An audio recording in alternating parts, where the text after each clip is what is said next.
नमस्कार बच्चों, मैं जयराम स्वागत करता हूं आपका इस वीडियो में। हम देख रहे हैं अध्याय 8 वैद्युत चुम्बकीय तरंगे और आज हम पढ़ने जा रहे हैं इसकी समरी सारांश, क्योंकि हमने थ्योरी पार्ट लगभग पूरा कर लिया है। तो देखिए, पूरे चैप्टर में हमने क्या पढ़ा।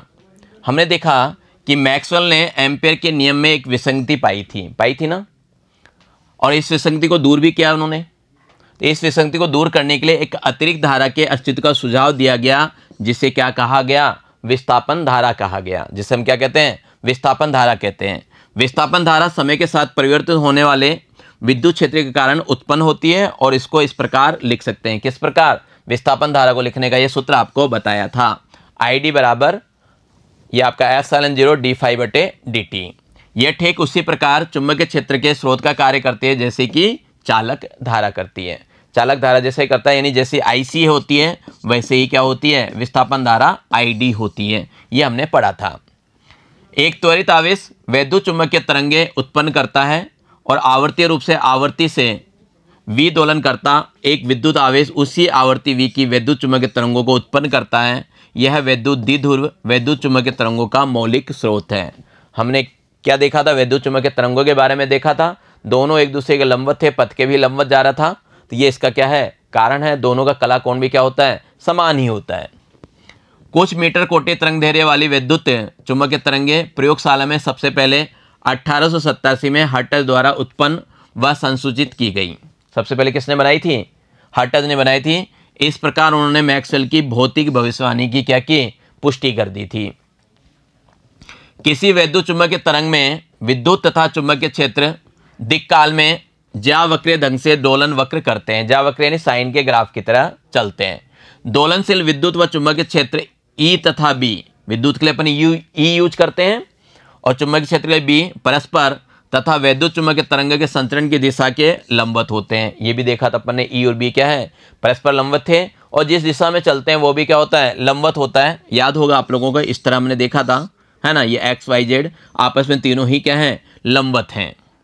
Z अक्ष के अनुदिश संचरित आवर्ती V तथा तरंग दैर्घ्य लैम्ब्डा की किसी तरंग के लिए हमें निम्नलिखित सूत्र उपलब्ध हैं। अपन ने ये सूत्र देखा था, वहाँ पे हल्का सा आपको बताया था। E बराबर EXT, इसको क्या लिखते हैं, E0 sine KZ minus omega T। E0 अगर और आगे हल करें, साइन 2 पाई Z बटा लैम्ब्डा माइनस VT लिख सकते हैं।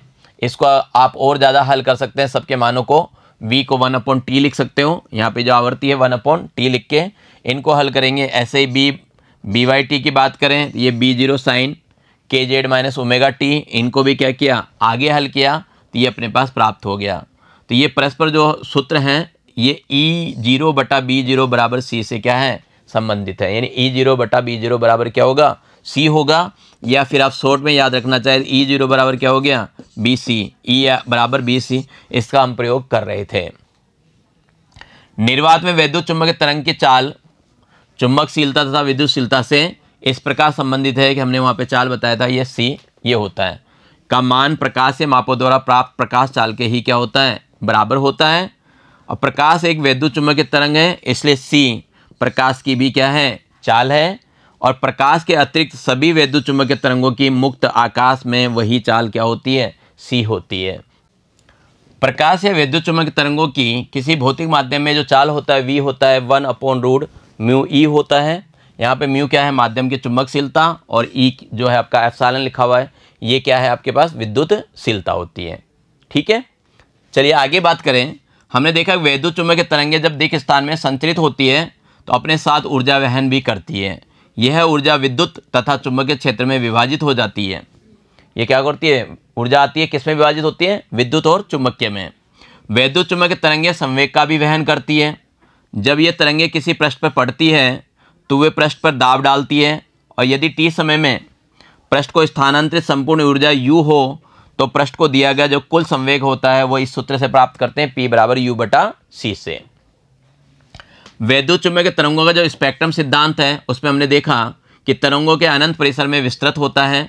10⁻² आम्रष्टांक या 10⁻12 मीटर से 10�6 मीटर तक तरंग दैर्घ्य के बढ़ते हुए क्रम में समायोजित करने पे विभिन्न भाग अलग अलग नामों से पुकारे जाते हैं, जिनमें से हमने देखा था गामा किरणें, एक्स किरणें, परावैंगनी किरणें, दृश्य प्रकाश, अवरक्त प्रकाश, सूक्ष्म तरंगे, रेडियो तरंगे इत्यादि।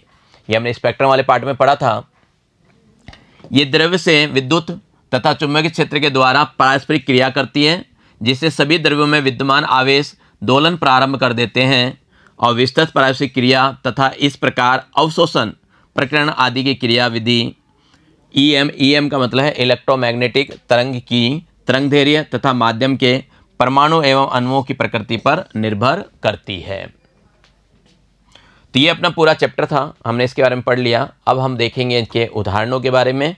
तो मिलते हैं आपसे अगली कक्षा में, तब तक के लिए धन्यवाद, नमस्कार, आपका दिन मंगलमय रहे।